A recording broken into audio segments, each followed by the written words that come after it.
मणिपुर हिस्सा को लेकर केंद्र के खिलाफ लाए गए अविश्वास प्रस्ताव पर दूसरे दिन की चर्चा के दौरान सभी की नजरें राहुल गांधी पर थीं कि आखिर राहुल गांधी कब बोलेंगे और क्या बोलेंगे।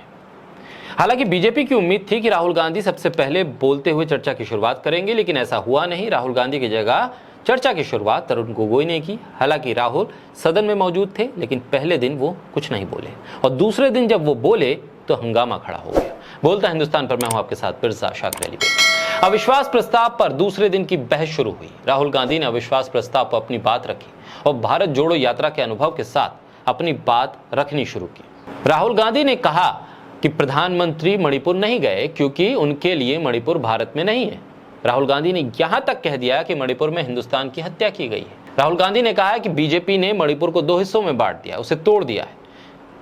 अपने भाषण में राहुल गांधी ने कहा है कि जैसे मैंने भाषण की शुरुआत में बोला, भारत एक आवाज है, भारत हमारी जनता की आवाज है, दिल की आवाज है, उस आवाज की हत्या बीजेपी ने मणिपुर में की है।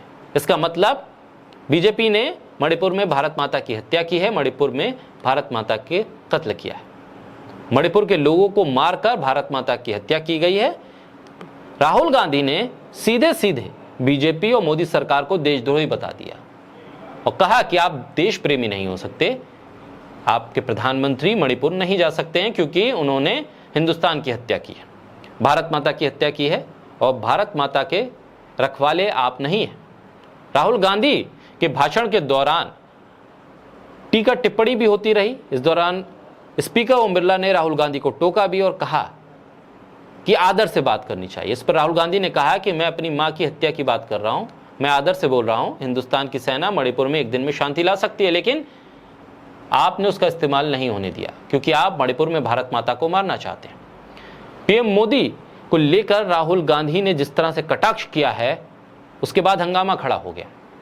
राहुल गांधी ने कहा कि प्रधानमंत्री अपने दिल की बात सुनना चाहते हैं, किसी की दिल की बात नहीं सुनना चाहते, अपनी बात कहना चाहते हैं, लोगों की बात नहीं सुनना चाहते।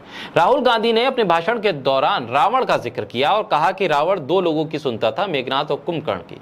उसी तरह प्रधानमंत्री मोदी 2 लोगों की सुनते हैं, अमित शाह की और अडानी की। लंका को हनुमान ने नहीं जलाया, अहंकार ने लंका को जलाया। राम ने रावण को नहीं मारा, अहंकार ने रावण को मारा।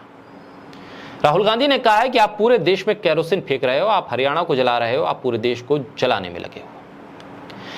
चर्चा की शुरुआत में ही राहुल गांधी ने बड़े ही सधे अंदाज में कहा कि स्पीकर महोदय से मैं माफी चाहता हूं क्योंकि पिछली बार जब मैंने अडानी के मुद्दे पर जोर दिया था तो सीनियर लीडर्स को कष्ट हो गया था। अब की बार आप लोगों को घबराने की जरूरत नहीं है क्योंकि मैं अडानी पर अपने भाषण को फोकस नहीं करना चाहता हूं। आप रिलैक्स हो सकते हैं, शांत हो सकते हैं।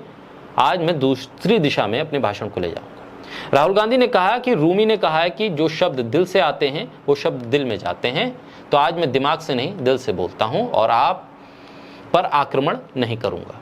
मैं 1-2 गोले जरूर छोड़ूंगा, आप रिलैक्स हो सकते हैं। ऐसे में कांग्रेस का आरोप भी यह है कि राहुल गांधी ने जब मणिपुर को लेकर अपना भाषण दिया तो एक बड़े हिस्सा जब उनके भाषण का चल रहा था तो लोकसभा के कैमरे स्पीकर के ऊपर फोकस थे, राहुल गांधी पर नहीं थे। राहुल गांधी के पूरे भाषण में लगभग 70 से 80% जो वक्त था कैमरे का वो स्पीकर के ऊपर फोकस किया गया था, राहुल गांधी को नहीं दिखाया गया था। ये एक बड़ा गंभीर आरोप सदन के भीतर राहुल गांधी के भाषण के दौरान जो कुछ हुआ उसको लेकर कांग्रेस ने लगाया है। ऐसे में अब देखना होगा कि राहुल गांधी के दिए गए भाषण, उनके दिए गए वक्तव्य पर आगे की सियासत कैसे चलती है, प्रधानमंत्री इसको कैसे कोट करके जवाब देते हैं। क्योंकि स्मृति ईरानी का भाषण भी लोगों ने सुना और उसमें भी ये समझ में आया कि राहुल गांधी के भाषण को ही टारगेट किया जा रहा था। ऐसे में राहुल गांधी 2024 में क्या प्रधानमंत्री को एक बड़ी चुनौती देने जा रहे हैं, जिसकी वजह से बीजेपी अब लगातार राहुल गांधी के एक-एक शब्द को टारगेट कर रही है। ये एक बड़ा सवाल है।